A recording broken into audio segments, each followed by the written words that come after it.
Welcome to episode 7 of Small Town TV. I'm Rachel Wommeldorf. And I'm Hayden Blair. We'll start this episode with a delicious story about cooking.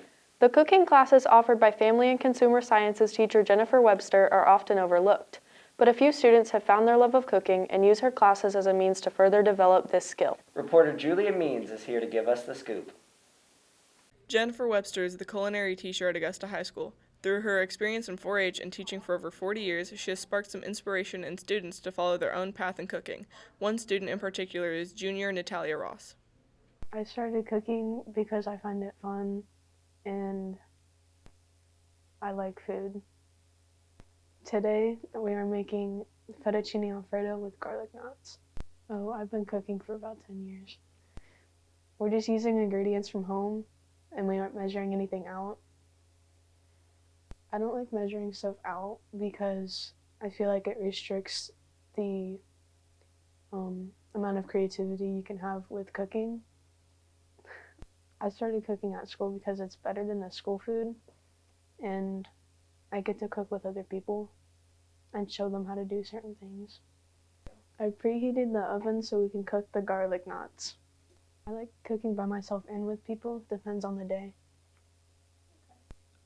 I want to try cooking Greek food or Indian food just because of all the flavors and it looks good.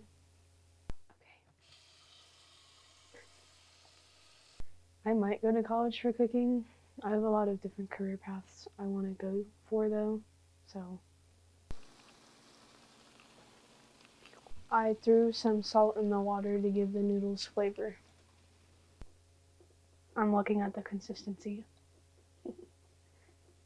Looks good.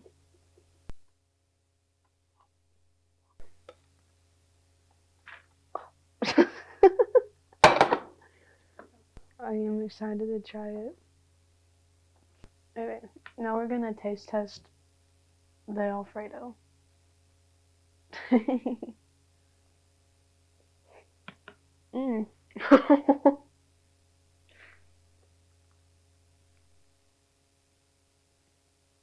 It's really good. This is reporter Julia Means with videographer Bree Hayes for Small Town TV. I think it's interesting that they found their passion early on. Yeah, and I like how the class helps them pursue their desire to cook. Next up, we want to discuss a person hidden in plain sight. Our head custodian, Shelly Pennycuff, has been taking care of our school for more than 20 years. From cleaning spilled coffee to fixing the ice machine, she does more than you might think. Reporter Willie John Morales gives us the story.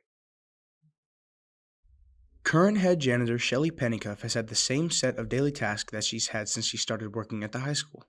Well, I come in and lock the doors for the teachers that aren't here that need substitutes, turn the lights on, and wash tables off for after breakfast. One luxury she is very thankful for is being able to see her grandkids on a daily basis during school hours. My grandkid, Stacia Pennycuff, Maggie, well, I've been through them all. Looking back on her 23 years of janitorial experience, she recalls memories that make her feel for teachers. Every year is different. Some kids I respect more because they don't tear stuff up. There's a lot of different memories, but teachers need to be prayed for because they put up with a lot of difficult children. This is reporter Willie John Morales with videographer Rachel Wommeldorf for Small Town TV. This winter, some students commented on social media saying custodians deserve more recognition. Moving on, we wanted to discuss first responders, an important but often misunderstood aspect of our society.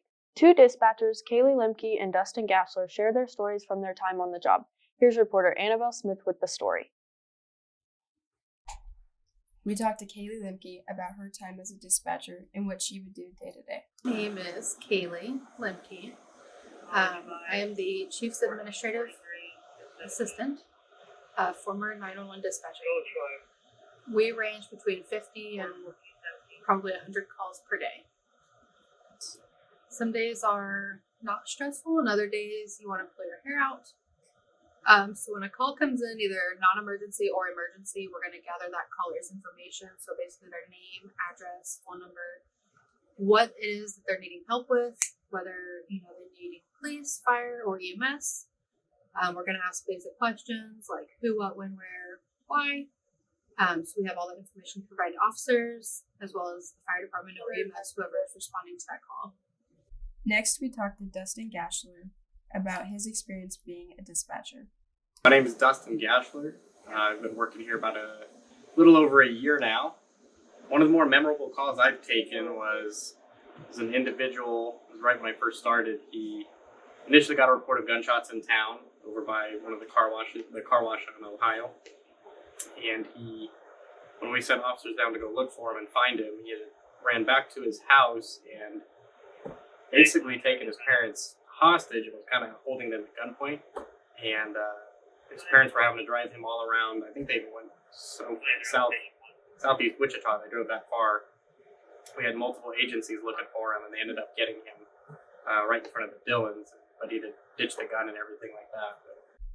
This is reporter Annabelle Smith with videographer Autumn Galgon for Small Town TV. The work they do is helpful to our community, and we appreciate it. We sure do, Rachel. Next up, we have a quick brick where reporter Bree Hayes speaks with students and staff about their New Year's resolution. Take it away, Bree. Going into 2024, we've decided to ask a few people around the halls what their New Year's resolution is for our first quick break of the year. Here's what they have to say. Mr. Espinoza, going into 2024, what's your New Year's resolution? New Year's resolution? This year? Yes. I thought you were going to ask for 2027. I guess this year, let's lose a little bit of poundage. I'm gonna drop some weight. What do you think? Sounds good? I don't know if you need to. Do you really feel like you do? Oh, heck yeah. I could cut off like both legs and still be overweight. What are you talking about? I need to lose a lot. Nah, I think you look fine. Oh, no. It's a good resolution, though. All right, well, I appreciate it. Yeah, all right, sweet, thank you. Alrighty, Rory, coming into 2024, what's your New Year's resolution? So my New Year's resolution kind of for the past few years has just been really improving my softball techniques, my batting. I just got out of my batting slump that I've been in for a couple of years. I just started playing, and for like 2 years I couldn't really hit a ball. The most I could do was hit, and I couldn't get on base. And then about 2 years later I started working with my dad, and I started hitting. All right, Jesse, do you have a New Year's resolution? No, I don't. All right, and I need you to explain why. Because I feel like it just sets goals that are unrealistic. There's enough going on in actual life that to focus on something else to add to it might be an issue, especially this late in the high school. So I'm just going to focus on getting out of high school first. Then I could set goals for me later. This is reporter Bree Hayes with videographer Julia Means for Small Town TV. Do you have a resolution for yourself, Rachel? I didn't even think about it, but after hearing those, I'll have to consider it. Good luck with that. Next up, we received an inside look at a well-known family of teachers in our school district. The Brown family is filled with teachers, and the youngest son, Junior Emmett Brown, also wants to go into teaching as a career. Reporter Devin Carroll tells us more about Emmett's family. The Brown brothers impact the school district and its students while all being on the basketball staff, coaching and working with each other to make a beneficial impact. What made me want to go in the teaching business, really just wanting to help people. Really just, that's kind of like my life goal, is just to affect and help and be a positive influence on as many people as possible. And I feel like teaching is really a good way to do that. And it's another reason why I do elementary, just because I feel like it's such an age where those kids just need somebody. And that's always been my goal, is just to be somebody in someone's life. Easton went into coaching for the same reason as teaching, make a positive impact and teach more than just X's and O's. It's really just another day. And after practice, we'll all hang out the entire night, and every weekend we're together anyways. I couldn't be more thankful to be in that position where I get to see Emmett and Erickson all the time. And really, I'm just so lucky to have those guys, that my best friends that I get to see all the time, and that we're all so close. The youngest Brown brother, Emmett, is following in his older brother's footsteps with wanting to become a teacher and is also a manager for basketball while his brother's coach. You know, it's awesome for me. I'm able to go home every day. If I have questions, I'm able to ask them. We're able to talk things through. It's a little bit easier to go to my brother because we also coach basketball together, so we're able to go there and talk every day if I have questions. But also, obviously, my mom's there for me every day. I still live at home, so it's easy for me to go to her for questions for sure. It's awesome, and I mean those two are my best friends, so I get to go hang out with them every day after school.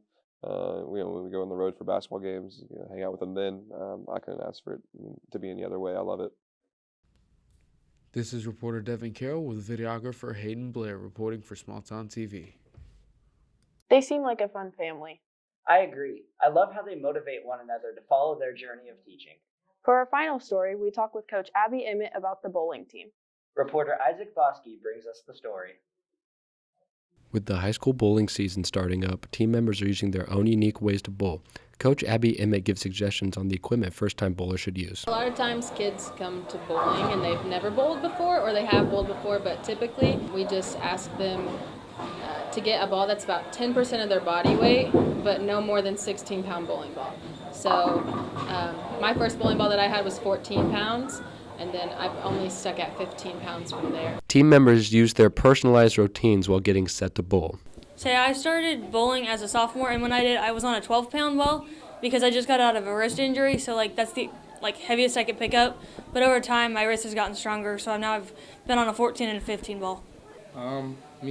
First thing I grab my ball, and then I spin it twice, always, and then I line my feet on the middle arrow, and then I take 3 deep breaths, and then I do 3 feet steps, and then I bowl. And that's how I do mine. And for me, grab the ball. I have a rag. I always wipe my ball on the rag. And then I line up all the way to the left.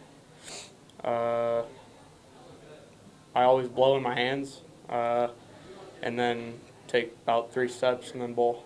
This is reporter Isaac Bosky and videographer Caleb Nolenberg for Small Town TV. I think it's cool that each bowler has their own technique. I agree. It helps our team prepare. And with that, we put the wrap on our 7th episode. We really appreciate you all watching this episode.